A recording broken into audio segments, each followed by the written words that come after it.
Hello everyone, my name is Natalie and welcome to or back to my channel.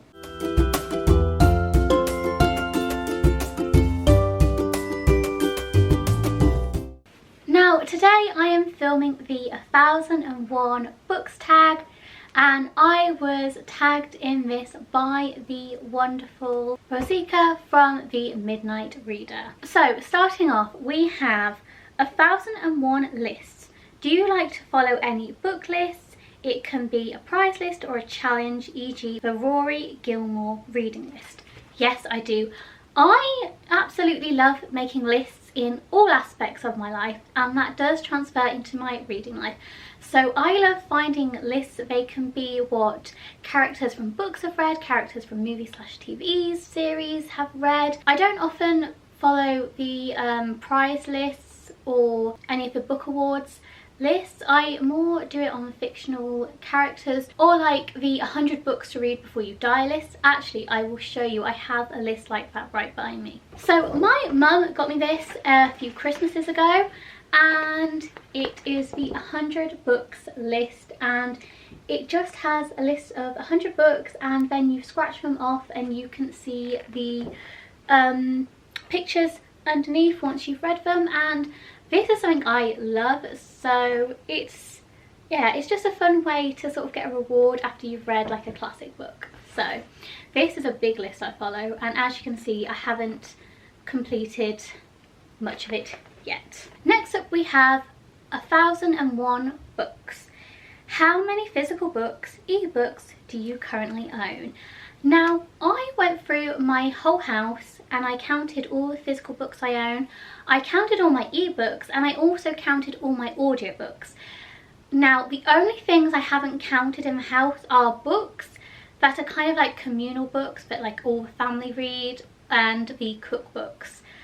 So I will tell you the amounts now, because when I read them I kind of died a little bit inside. So I currently own 502 physical books, 31 audiobooks, and 10 ebooks. I need to now burn this piece of paper so that none of my family find out just how many books I own.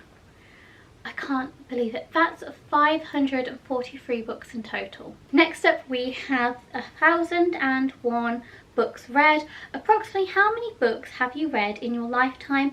Do you keep track? Now, I keep track on Goodreads, but I've only been keeping track on there since about 2017, maybe 2018. And I have currently read on there 390 books, I think it is, something along those lines.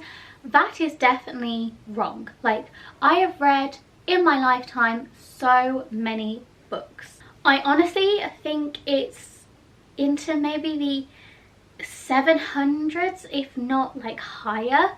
But yeah, my Goodreads, where I track all this stuff, is definitely not accurate to how many books I've actually read in my lifetime.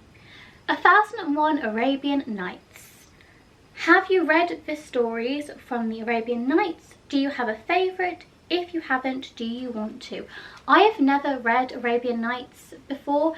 It's on my kind of list of things I want to read. 1001 Flavours. Do you have a favourite food or flavour? So a favourite flavour for me would definitely be like vanilla or hazelnut. I love those two combinations. I'm mainly thinking about coffees and chocolate, to be honest, when I say those two flavours.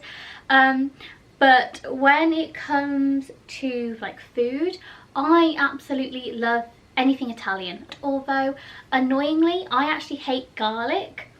I know, like wild. So it's hard to find a lot of like Italian foods that don't include garlic.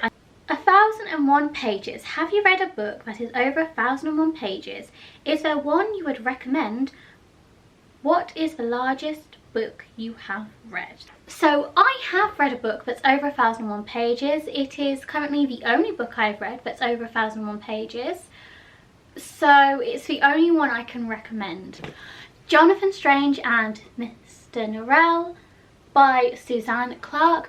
I really enjoyed this book. However, It did take me about 6 months to read, because what I would do is I would read a bit and then read another book and then come back to this one. I like to read multiple books at once so that my brain can kind of flip between two different things so I don't get bored. Even if it's a book I'm really enjoying, it's just nice to like switch genres sometimes. So that's what I did with this one, and I enjoyed it. This book is 1,006 pages long. Do I think it could have been cut down? Definitely. But did I enjoy it? Absolutely. I will say that if you are interested in looking into this one, it is very much a character driven story. Yes, there are some bits of action in it, but it is mainly driven by the characters.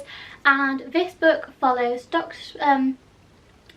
did I say Doctor Strange or did I say Jonathan Strange the first time? Because I have a horrible feeling I said Doctor Strange. Marvel brain needs to stop.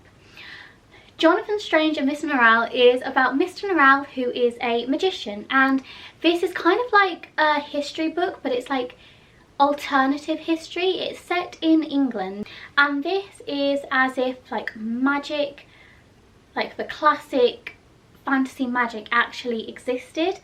And Mr. Narelle is one of the last magicians in England. In fact, people don't actually practice magic in this world anymore. People just study it as if it's dead. So Mr. Narelle is determined to bring magic back, and Jonathan Strange becomes his apprentice, and it moves on from there. Next up we have 1001 buckets. Do you have a non-bookish bucket list? What is one thing on the list? I don't actually have a bucket list. I have things that I kind of want to achieve in my life, but it's not a bucket list.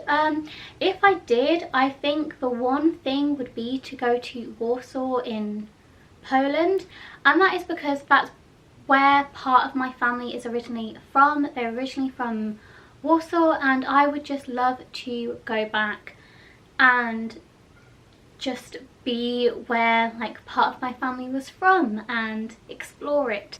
1001 numbers. Do you have a lucky number? Is there a story behind it? I don't really have any stories, but my favourite numbers have always been like, I like 7. And when I'm looking at a clock, I always like 1111 because that's meant to be the angel number. So yeah, I'd say 7 and then 1111 if I'm looking at a clock. 1001 authors. Do you have a favourite author / genre? I'd say my favourite genre is probably fantasy. A favourite author, I always struggle with this. I really like Neil Gaiman. I love the books that I've read of his, and I can't wait to read more of his works. I also really love Erin Morgenstern. She's only released 2 books, but both her books I really enjoy. The Night Circus by her is like one of my all-time like up there favourite books. I don't know if I can count this because I've only read one of her books, but I also really love Elizabeth Acevedo, and yeah, I've only read one of her books and I need to read more, but she is a fantastic writer. 1001 activities. Do you have a favourite outdoor activity? I am not an outdoorsy kind of person. I much prefer indoors. But if I do something outdoors, I love walking. I love going on like long country walks or long walks down a canal. Like I love walking. If I'm gonna go out and do anything, I love going on a long walk. 1001 book clubs. Not a prompt, but a question for the comments. Should Sandy start 1001 book club with a book a month for a read along? Absolutely. And because I am terrible at what I do, I forgot to mention at the beginning of this entire tag was created by Sandy from Ms. Reads a Lot. And absolutely do a book club. I know there are so many book clubs out there, but we can always do with more. And the last part of this tag is 10 + 1 friends. And because this tag has been all over the place and because I'm a terrible organiser, I haven't actually written anybody's name down, so I'm just going to throw this out there. If you are interested in this tag and you want to do this tag, I tag you. Go ahead and do it. If you liked this video, please leave a like, subscribe if this seems like content you will enjoy, And why don't you leave me a comment down below letting me know one of your favourite authors. I'll see you next time. Bye!